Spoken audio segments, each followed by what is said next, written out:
The June wedding at the Rosewood estate was everything money could buy. 1,200 guests, orchestra, gardens transformed into something from a fairy tale. The marriage of Victoria Ashford, heiress to the Ashford real estate fortune, to Preston Montgomery, heir to Montgomery Financial Group. $2 billion families joining forces, the society event of the decade. But the bride was missing. Danny Torres sat in his maintenance truck outside the service entrance, finishing his work order. At 36, he was a single father to an 8-year-old son, working for the landscaping company that maintained the Rosewood Estate's grounds. He'd been here since 5 a.m., making sure every flower was perfect, every hedge trimmed precisely. Now it was 2 p.m., and he was supposed to clock out. His son Miguel was at his sister's house, probably climbing the walls waiting for their planned afternoon at the park. Danny was gathering his tools when he heard running footsteps. He looked up to see a woman in a full wedding dress sprinting across the back lawn toward the service gate. Her veil streamed behind her. Her face was streaked with tears. She saw Danny's truck and ran straight for it. "Please," she gasped, yanking open the passenger door. "Please, I need to leave. Right now. They're going to find me any second. Please just drive." Danny stared at her. This was clearly the bride who was supposed to be getting married in approximately 1 hour based on the schedule he'd seen. "Ma'am, I think you might want to—" "Please!" Her voice broke. "I can't marry him. I can't do this. I'll pay you anything. $10,000 to drive me away from here, right now." Danny heard shouting from the main house. People were looking for her. In about 30 seconds, this would get very complicated. He made a decision that would change both their lives. "Get in the back and get down," Danny said. "Cover yourself with those tarps. Don't make a sound." Victoria scrambled into the back of the truck, burying herself under the landscape tarps and equipment. Danny drove to the service exit at a normal pace, like he'd finished his shift and was leaving. The security guard waved him through without a second glance. Only when they were 5 miles away did Danny pull over. "You can come out now." Victoria emerged from under the tarps, still wearing her dress, looking completely surreal sitting in a maintenance truck surrounded by lawn equipment. "Thank you," she said. "Thank you so much. I'm Victoria Ashford. I know who I am sounds insane, but I know who you are," Danny said. "Your family owns half the buildings in this city. Which brings me to the obvious question, why are you running away from what's supposed to be the happiest day of your life?" Victoria laughed, a broken sound. "Happiest day? I don't even love Preston. We barely know each other. Our parents arranged this marriage because it's good for both family businesses.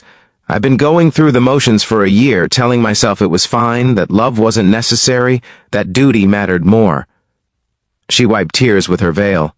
"And then this morning, putting on this dress, I looked in the mirror and thought, I'm 28 years old. I'm about to promise forever to someone I don't love, in front of 1,200 people who care more about the business merger than about me. And I just couldn't do it." "So you ran," Danny said. "So I ran. Without a plan, without money, without anything except this ridiculous dress." She looked down at the elaborate gown. "I panicked. And then I saw your truck and I begged you to save me, which you did." "Why did you do that?" Danny pulled back onto the road, heading away from the estate.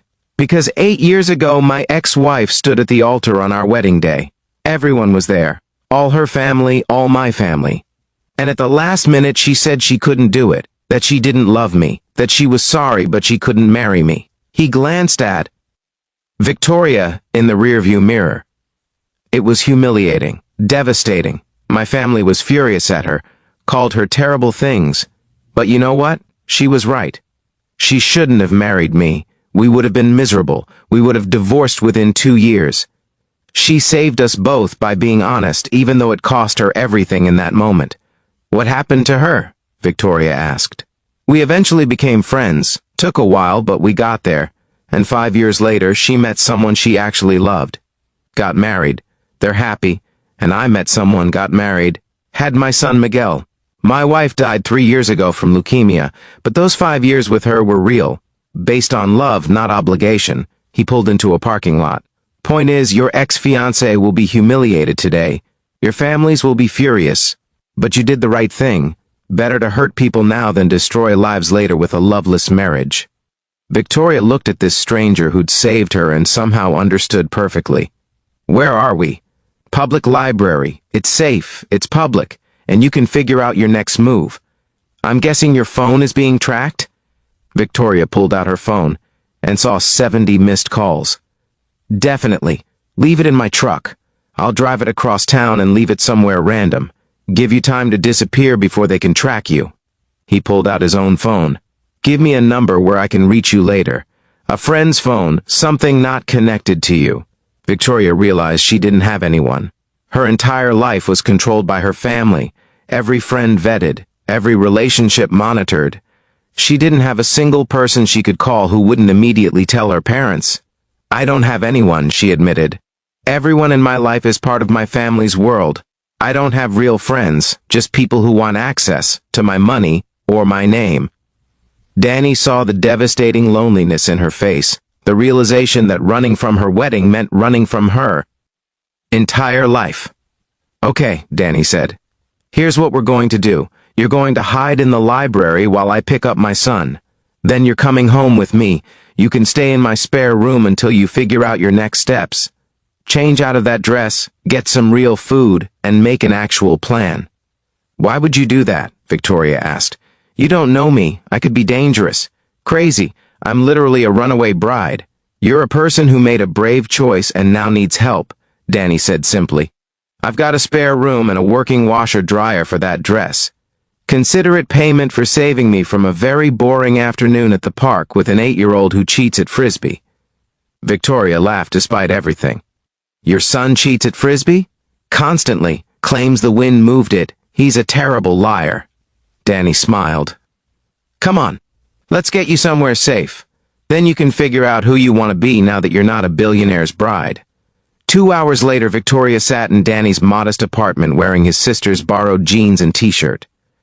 Her wedding dress was in the washing machine, though she wasn't sure why she was keeping it. Miguel, Danny's son, sat across from her eating pizza and staring with open curiosity. Are you really a princess? Miguel asked. Not a princess, just someone with a lot of family money that doesn't make her happy. Daddy says money doesn't make people happy. Love makes people happy. And family. And pizza. Miguel took a huge bite to emphasize his point. Your daddy is a smart man, Victoria said. Over the next week, Victoria stayed in Danny's spare room.